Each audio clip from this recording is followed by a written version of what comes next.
ఇది దాటితే అది రాదు, అది దాటితే ఇది రాదని అనేక రకాలుగా ఇబ్బందులు ఈ ఆటలు ఆడారు. ఈరోజు చెడుగుడు అంటారు మనకు రాయలసీమలో, ప్రజలతో చెడుగుడు ఆడారు ఈ ముండా ఒడుకులంతా కలిసి.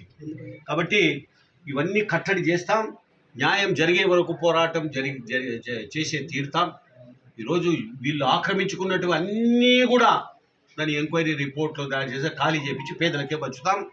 ఇవే కాకుండా చూడండి మరి మద్యము ఏమి అయ్యా ఎవడో తాగుతూ అందరినీ కూడా తాగేదానికి వీళ్ళంతా నేర్పించారు అలవాటు. ఈ మద్యము అట్టర్ ఫ్లాప్.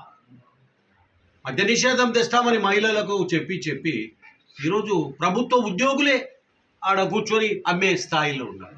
కొన్నాళ్ళు టీచర్లను కావలి పెట్టారు, పోలీసులను కావలి పెట్టారా మద్యం షాపుల చుట్టూ. ఏంటిది, ఏం పాలసీ? సరైన మద్యం ఉందా? ఏమైనా ఉందా మద్యము అని అంటే అది ఏమి పేర్లు కూడా లేవు. ఈ రోజు ఉన్న పేరు రేపు ఉండదు. ఇంకా ఏం చేయాలి? దానికి లేబుల్ చూసి ఎవడు చదువుతాడు? 100 రూపాయలది 150ది 200ది అని అడిగితే అదో ఆడ ఉండేది మనకు తగలగడుతున్నారు తప్ప ఇంకోటి కాదు. ఇవన్నీ ఫ్లాప్. ఈరోజు ఆ మద్యం తాగిన తర్వాత మనకి పక్షవాతం అన్న వస్తుంది, కాలు చేయన్నా పడిపోతున్నాయి, లేకపోతే మరి లివర్ చెడిపోయి పుచ్చిపోయి ఈరోజు చనిపోవడము ఎన్నో కేసులు మనం చూసాము.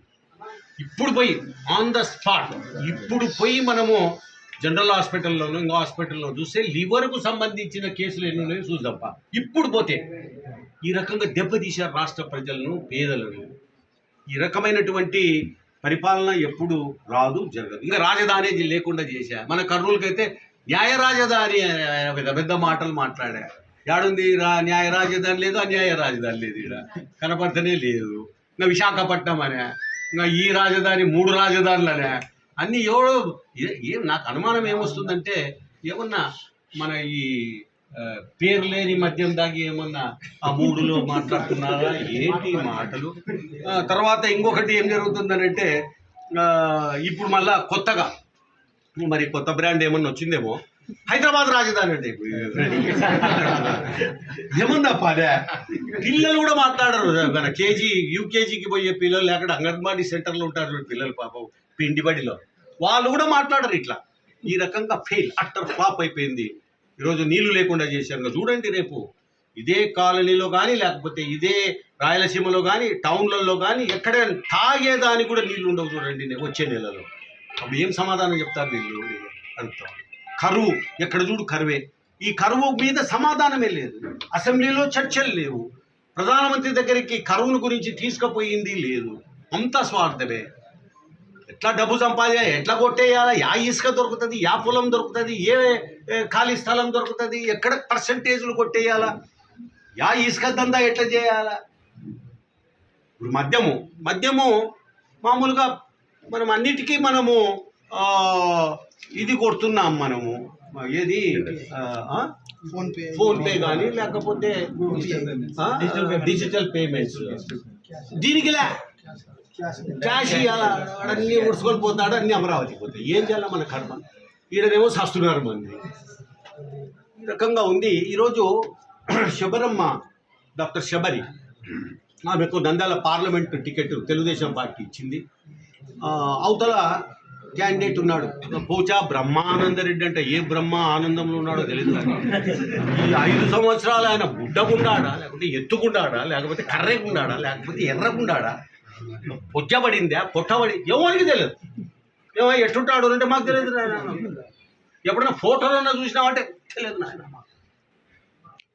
అసలు ఏమీ లేదు. 5 ఏళ్ళ నుంచి మరి ఏం దందా చేస్తున్నారో, ఏమి మరి పెద్ద పెద్ద విత్తనాలు తయారు చేసినారో కానీ కనపడలే, ఇంతవరకు కనపడలే. ఇది చాలా బాధాకరమైనటువంటి విషయం. ఈరోజు మనం ఎన్నో సాధించుకునేది ఉంది. తాగునీటి సమస్య కానీ సాగునీటి సమస్య కానీ రాయలసీమ కోసం ఎన్నో సాధించుకునేది ఉంది. ఏది చేయలేదు. ఎంపీలు చేయలేదు, ఎమ్మెల్యేలు చేయలేదు. నేను ఒకటే అడుగుతా జగన్మోహన్ రెడ్డి గారిని, ఎమ్మెల్యేలకు అసలు ఎన్నిసార్లు ఇంటర్వ్యూ ఇచ్చినాడో ఈ 5 ఏళ్ళలో చెప్పమను. ఒకసారి కూడా ఇవ్వలే. నేను ఛాలెంజ్ చేసి చెప్తున్నా, ఎమ్మెల్యేలను తీసుకురమ్మను, కొండారెడ్డి బుర్జు కాడ అందరి చుట్టూ నిలబెట్టమను. ఎమ్మెల్యేలను, ఎన్నికైన ఎంపీలను పేరుతో పిలిచమను, 10 మందిని గుర్తుబట్టి ఈయన అని. మళ్ళీ పక్కన కూడా ఉండకూడదు, మళ్ళీ ఊదుతారు చెప్పులు.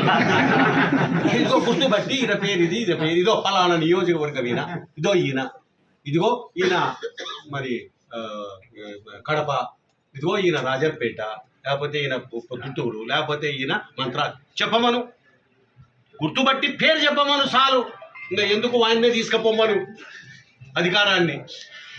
అట్లా తయారు చేశాడు. ఎంపీలు ఎమ్మెల్యేలు అంటే కూడా లెక్కలేదు. ఎంపీలు అంటే ఆయన ఎవరో పాపం డాక్టర్ ఇక్కడ కూర్చొని వైద్యం చేస్తుంటే ఎత్తుకొని పోయి ఆయనను ఎంపీగా కర్నూలుకి వేస్తే పెద్ద గాలి కొట్టి అందరూ ఎత్తపోయిన వాళ్ళు గెలిచిరి, కొత్త వాళ్ళు గెలిచిరి, ముక్కు ముఖం తెలియని వాళ్ళు గెలిచిరి. ఆ గాలిలో ఆ గాలి లేదు ఇప్పుడు చంద్రబాబు నాయుడు గాలి ఉంది. ఇప్పుడు అంటే గాలి జనసేన, చంద్రబాబు నాయుడు, తర్వాత మన భాజపా అందరు కలిసినారు. ఇప్పుడు అందరు కలిసినారు. నేను చెప్పేది ఒకటే,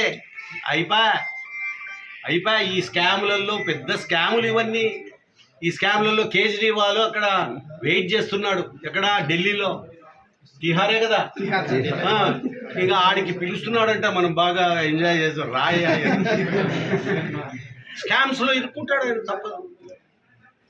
లిక్కర్ గేట్ అని ఆడ ఏదో ఇంతది, అది ఇది ఇంతది, ఇది ఆంధ్రప్రదేశ్ కాబట్టి ఇరుక్కునేది ఖాయం. ఈరోజు మరి శబరిమలకు మంచి మెజార్టీతో గెలిపించాలి అని చెప్పి నేను అడిగినప్పుడు పార్వతమ్మ, ఆమె కార్యకర్తలు, శివ, తర్వాత జనార్దన్, ఇటువంటి వాళ్ళ ఫాలోయర్స్తో, నాగేశ్వరరావు, ఇటువంటి వాళ్ళంతా ముందుకొచ్చి ఈరోజు యూత్తో ముందుకొచ్చి మేము మద్దతు తెలుపుతామని రావడం చాలా సంతోషం.